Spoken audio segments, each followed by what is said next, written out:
자, 그래서 오늘 본문 말씀 우리 함께 읽을 텐데 먼저 19절 말씀 함께 읽도록 하겠습니다. 그러나 보라, 헤롯이 죽자 주의 천사가 이집트에서 요셉에게 꿈속에 나타나라고 얘기하죠. 그러니까 예수님과 요셉과 마리아는 지금 이집트로 이제 가 있는 상태죠. 그 사이에 시간이 좀 흘러서 헤롯이 죽은 거예요. 자, 그런데 헤롯 얘기가 나왔으니까 좀 잠깐 정리를 좀 해보자면 헤롯이 가문이 굉장히 복잡합니다. 뭐 자식들도 많고 막뭐 왕위 계승도 아주 복잡해요. 복잡한데 성경에서 나오는 그 헤롯은 그 네 명만 딱 기억을 하시면 됩니다. 이게 성경 읽으실 때 좀 편하시라고. 자, 그래서 오늘 본문에 나오는 요 헤롯이요. 요 헤롯은 헤롯 대왕입니다. 선조 헤롯 대왕으로 이스라엘의 왕으로 임명을 받은 사람이었어요. 그러니까 로마에게 엄청 아부를 떨어가지고 이스라엘에 내가 왕으로 들어가겠다. 왕이 좀 됐으면 좋겠다라고 계속 아부를 떨어서 결국 임명을 받습니다. 로마로부터. 자, 그리고 2살 이하의 아기들을 죽인 장본인이 바로 헤롯이에요. 헤롯 대왕. 그리고 예수님의 공생의 기간 중 등장하는 헤롯 있잖아요. 그 헤롯 또 나오거든요. 그 헤롯은 어떤 헤롯이냐면 헤롯 안티파스입니다. 이름이. 이 사람이 세례요한 죽인 사람. 그리고 예수님이 십자가 못 박힐 때 신문했던 사람.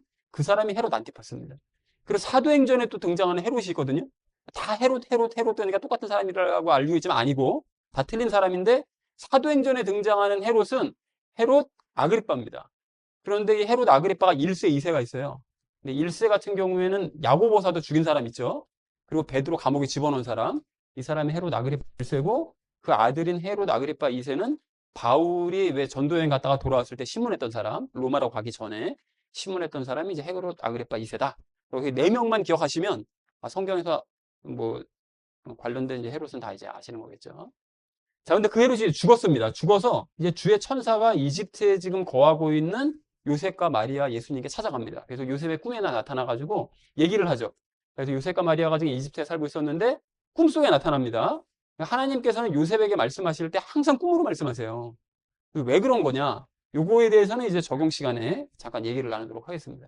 자, 그래서 19절 말씀을 이렇게 정리해 볼 수가 있겠는데 헤롯 대왕이 죽자 주의 천사는 이집트로 가서 요셉의 꿈속에 나타나서 말을 했다. 무슨 말을 했느냐? 요 아래 20절 이하의 말을 한 거죠. 20절 말씀을 함께 읽도록 하겠습니다. 말하기를 일어나서 그 어린아이와 그분의 어머니를 데리고 이스라엘 지역으로 들어가라. 이는 그 어린아이의 생명을 찾던 자들이 죽었기 때문이라 하였더라. 라고 얘기하죠.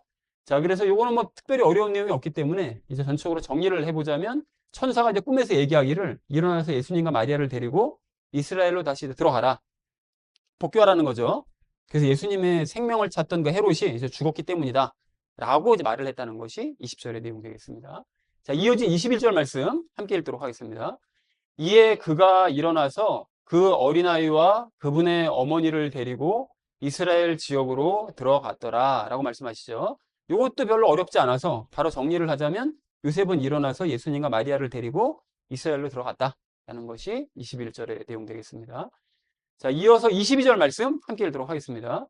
그러나 아르켈라우스가 그의 아버지 헤롯을 대신하여 유대를 통치한다는 것을 요셉이 들었을 때 그가 그리로 가는 것을 무서워하였더라. 그럼에도 불구하고 그가 꿈속에서 하나님의 경고를 받아 갈릴리에 속한 구역들로 길을 틀어 들어갔더라. 라고 말씀하시죠.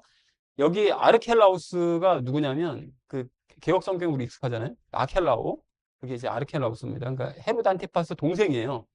그래서 헤롯 안티파스가 왕이 되기 전에, 그러니까 예수님이 공생에 사역하실 때 왕이 되기 전에 헤롯 이 아켈라오, 그러니까 아르켈라우스가 다스렸었는데 이 사람이 유대와 사마리아, 이두메, 에돔 그 지역을 다스리다가 유대인들이 워낙 폭정을 했기 때문에 유대인들이 엄청 반발했습니다. 그래가지고 결국은 로마에서 잘려요. 그 인물이 이제 헤롯 아르켈라우스입니다. 자, 그래서 그 사람이 그렇게 이제 다스렸었는데 그렇게 폭정을 저지르는 자가 다스린다고 하니까 두려운 거죠. 요셉이 들어가기가. 그런데 꿈속에서 하나님의 경고를 받습니다. 요셉이 이제 이스라엘이라는 말씀을 막 두려워서 못 갈 것 같으니까 막 두려워하니까 하나님께서 꿈을 통해서 요셉에게 경고를 하시죠. 그러니까 요셉이 그 경고를 듣고 길을 돌아가지고 갈릴리로 결국은 이제 갑니다. 요셉이.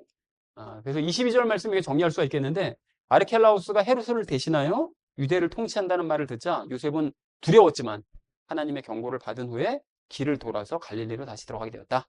라는 것이 22절 말씀의 내용이 되겠습니다. 자, 마지막 23절 말씀 함께 읽도록 하겠습니다. 그리하여 그가 나사렛이라 불리는 도시로 와서 거하였으니 예언자들을 통하여 그가 나사렛인으로 불리게 되리라 하고 언급된 것이 성취되게 하려 함이라 라고 말씀하시죠. 자, 근데 여러분 여기서 이 하반절 말씀을 이렇게 보자면 나사렛인으로 불리게 되리라라고 예언자들이 얘기를 했다는 거예요. 근데 사실은 성경에 이런 구절은 없습니다. 정확하게 그 예수님이 장차 올 메시아가 나사렛 사람이라고 불릴 거야 라는 그 예언된 구절은 없어요.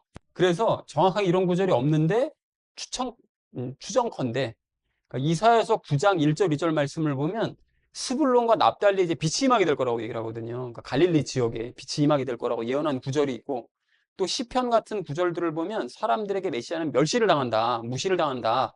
이런 얘기들이 이제 언급된 것이 있거든요. 그러니까 요런 것들을 종합해가지고 마태가 이렇게 기록한 게 아니겠느냐라고 이제 추정을 합니다.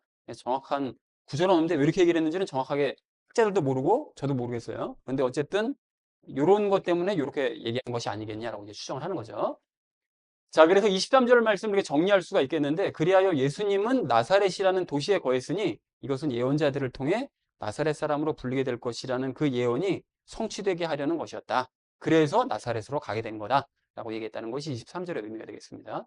자, 그래서 오늘 본문 말씀을 이렇게 정리를 해볼 수가 있겠는데요. 헤롯 대왕의 죽자 주의 천사는 이집트로 가서 요셉의 꿈속에 나타나 일어나서 예수님과 마리아를 데리고 이스라엘로 들어가라.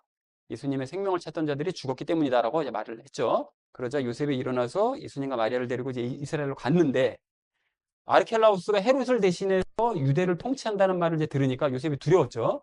그런데 하나님의 이제 경고를 받고 길을 돌아서 갈릴리로 갑니다, 결국은. 그래서 예수님이 이제 나사렛이라는 도시에 거하는 바람에 그래서 그 이후로는 저 예수는 나사렛 사람이에요. 나사렛 예수 이런 얘기가 나오는 거죠. 그래서 이것은 예언자들을 통해 나사렛 사람으로 불리게 될 것이라는 그 예언이 성취되게 하려고 나사렛으로 가서 살게 되었다라는 것이 오늘 본문 전체의 내용이 되겠습니다.